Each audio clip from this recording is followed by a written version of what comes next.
एकादशी व्रत कथा का श्रवण जरूर करना चाहिए, यानी कि कथा जरूर सुननी चाहिए। धार्मिक मान्यता के अनुसार हम जो भी व्रत रखते हैं उस व्रत का कथा को अवश्य सुनना चाहिए, उससे पुण्य प्राप्त होता है। आइए जानते हैं सफला एकादशी की व्रत कथा। एक बार भगवान श्री कृष्ण से युधिष्ठिर ने सफला एकादशी के व्रत की महिमा और महत्व के बारे में जानना चाहा। तब भगवान श्री कृष्ण ने सफला एकादशी व्रत की कथा सुनाई, जो इस प्रकार है। पुष्प पुराण के अनुसार चंपावती नगरी के राजा महिष्मान थे। उनके 5 पुत्र थे, जिसमें उनका बड़ा पुत्र अधर्मी एवं चरित्रहीन था। वह हमेशा ही देवी देवताओं का अपमान एवं निंदा करता रहता था। मांस एवं मंदिरा पान करना उसकी आदत थी। उससे दुखी होकर राजा महिष्मान ने उसका नाम लुम्बक रख दिया और उसे अपने राज्य से बाहर कर दिया। पिता के इस व्यवहार से लुम्बक जंगल में जाकर रहने लगा। कुछ समय व्यतीत होते गए।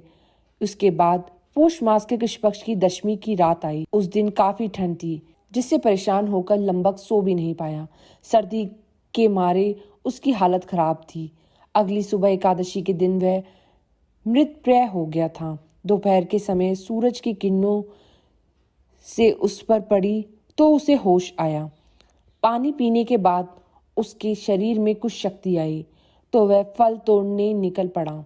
शाम को फल लेकर आया और उसे एक पीपल के पेड़ की जड़ के पास रख दिया। वहां बैठकर वह स्वयं की किस्मत को कोसने लगा। बाद में उसने उन फलों को भगवान विष्णु को समर्पित करते हुए कहा कि हे लक्ष्मीपति भगवान श्री हरि विष्णु, आप प्रसन्न हो और इस दिन सफला एकादशी थी और मैंने आपका व्रत ही एक तरीके से कर लिया है। लुम्बक ने जैसे तैसे पूरा दिन व्यतीत किया और रात में सर्दी के कारण सो नहीं पाया। पूरी रात्रि जागरण करते हुए ही व्यतीत हुई। अनजाने में ही सही सफला एकादशी का व्रत उसने कर लिया। सफला एकादशी व्रत के प्रभाव से वह धर्म के मार्ग पर चलने लगा। उसके सत्कर्म वाली प्रवृत्ति हो गई। कुछ समय बाद जब उसकी जानकारी राजा महिष्मान को हुई तो उन्होंने लुम्बक को राज्य में वापस बुला लिया। राजा महिष्मान ने पुत्र लुम्बक को चंपावती नगरी का राजा बना दिया और राजकाज सौंप दिया। राजा महिष्मान स्वयं तप करने जंगल में चले गए। कुछ समय बाद लुम्बक को एक पुत्र हुआ, जिसका नाम मनोज्ञ रखा गया।